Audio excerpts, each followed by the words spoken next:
Le monde retient son souffle. Dans le désert brûlant du Sahara occidental, une déclaration vient de faire trembler tout le Maghreb. Pas de paix sans le respect du droit à l'autodétermination. C'est le cri du Polisario, le mouvement indépendantiste sahraoui soutenu par l'Algérie. Mais cette fois, ce n'est pas un simple avertissement, c'est un ultimatum. Pendant que Rabat multiplie les manœuvres diplomatiques, que les chancelleries occidentales prônent le statu quo, Alger vient de poser une ligne rouge.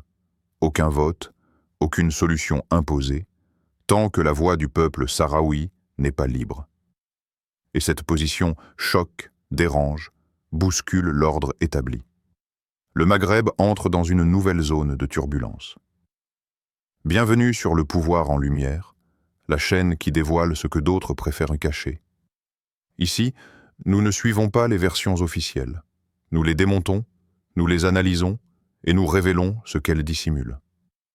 Aujourd'hui, tu vas comprendre pourquoi le Sahara occidental est redevenu la poudrière la plus dangereuse d'Afrique du Nord.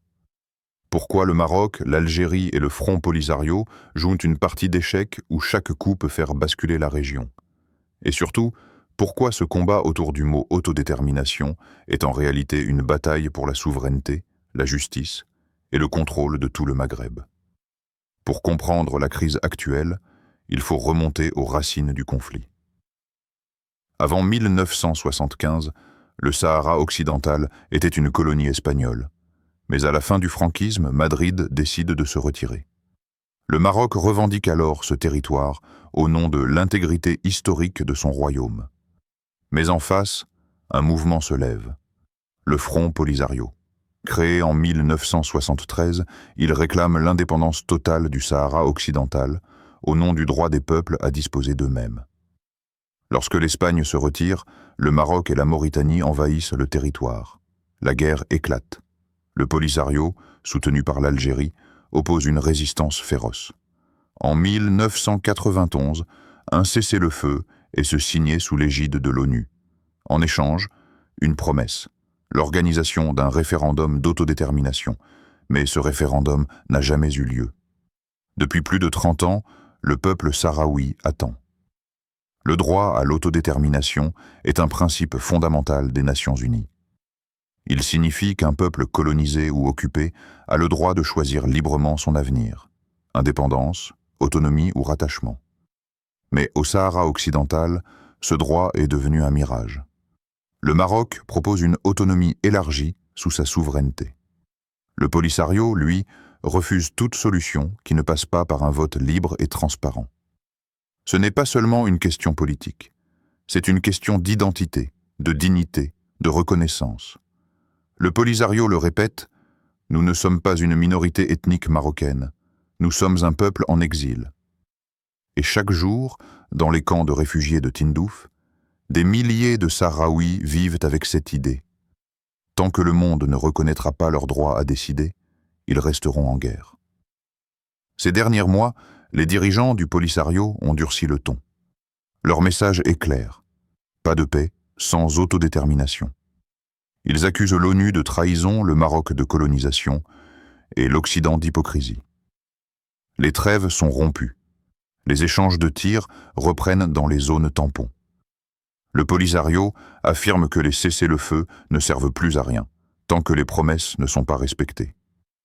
Leur chef, Brahim Ghali, l'a dit avec des mots qui résonnent comme un coup de tonnerre. Nous ne pouvons pas négocier notre liberté. Nous ne quémandons pas, nous revendiquons ce qui nous revient de droit. Et derrière cette déclaration, il y a un message caché. Le Polisario n'a plus confiance en la diplomatie. Leur patience a des limites. Face à cette montée de tension, l'Algérie se positionne avec prudence mais fermeté. Alger soutient le Polisario depuis le début. Mais elle refuse de cautionner un vote précipité, organisé sous pression internationale sans garantie réelle de neutralité. Pour l'Algérie, le référendum ne doit pas être une mascarade. Il doit être l'expression authentique d'un peuple libre, pas une mise en scène diplomatique pour apaiser les puissances. Lors d'un récent sommet régional, la diplomatie algérienne a été claire. Aucun vote, tant que le peuple sahraoui vit sous occupation. Ce refus n'est pas une fuite, c'est une stratégie. Alger veut bloquer toute tentative de solution rapide imposée par ceux qui cherchent à normaliser avec Rabat au détriment du droit. Pour l'Algérie, la question du Sahara n'est pas une simple querelle de frontières. C'est une question de principe, une bataille pour le respect du droit international. De son côté, le Maroc joue une carte habile, la diplomatie économique et les alliances stratégiques. Sous le règne de Mohamed VI, Rabat a réussi à obtenir le soutien de puissances clés. Les États-Unis, sous Trump, ont reconnu la souveraineté marocaine sur le Sahara occidental.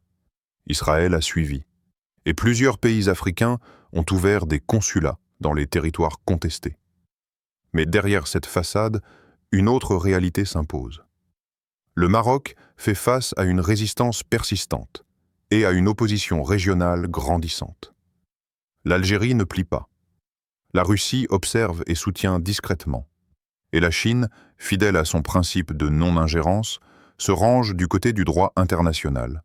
La situation se transforme en une partie d'échec mondial. Washington et Rabat d'un côté, Moscou, Alger et le Polisario de l'autre. Depuis des décennies, l'ONU promet, discute, vote, mais ne fait rien. Les résolutions s'empilent, les rapports s'oublient. La MINURSO, la mission de paix sur place, est paralysée. Aucune avancée concrète. Le Conseil de sécurité parle de solutions réalistes. Mais que signifie ce mot quand un peuple attend depuis 30 ans qu'on respecte sa voix? Les Sahraouis n'attendent plus des discours. Ils attendent un acte. Et chaque jour, l'impuissance de l'ONU alimente un sentiment de trahison. Le monde, une fois de plus, détourne le regard.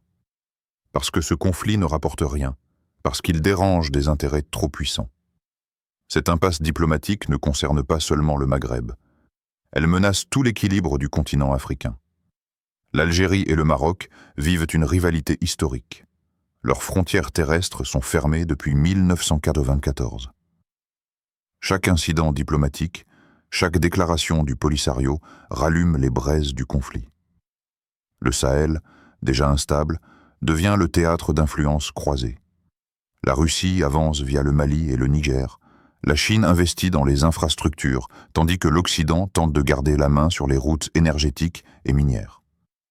Le Sahara occidental, riche en phosphates et en ressources maritimes, est au cœur de cette lutte économique mondiale. Et si le conflit dégénère, c'est tout le nord de l'Afrique qui pourrait s'embraser. Le message du Polisario est clair. Le refus de l'Algérie aussi. Aucune paix, aucune solution durable, sans le respect du droit à l'autodétermination. Tant que ce principe sera ignoré, le silence du désert résonnera des échos d'une guerre inachevée.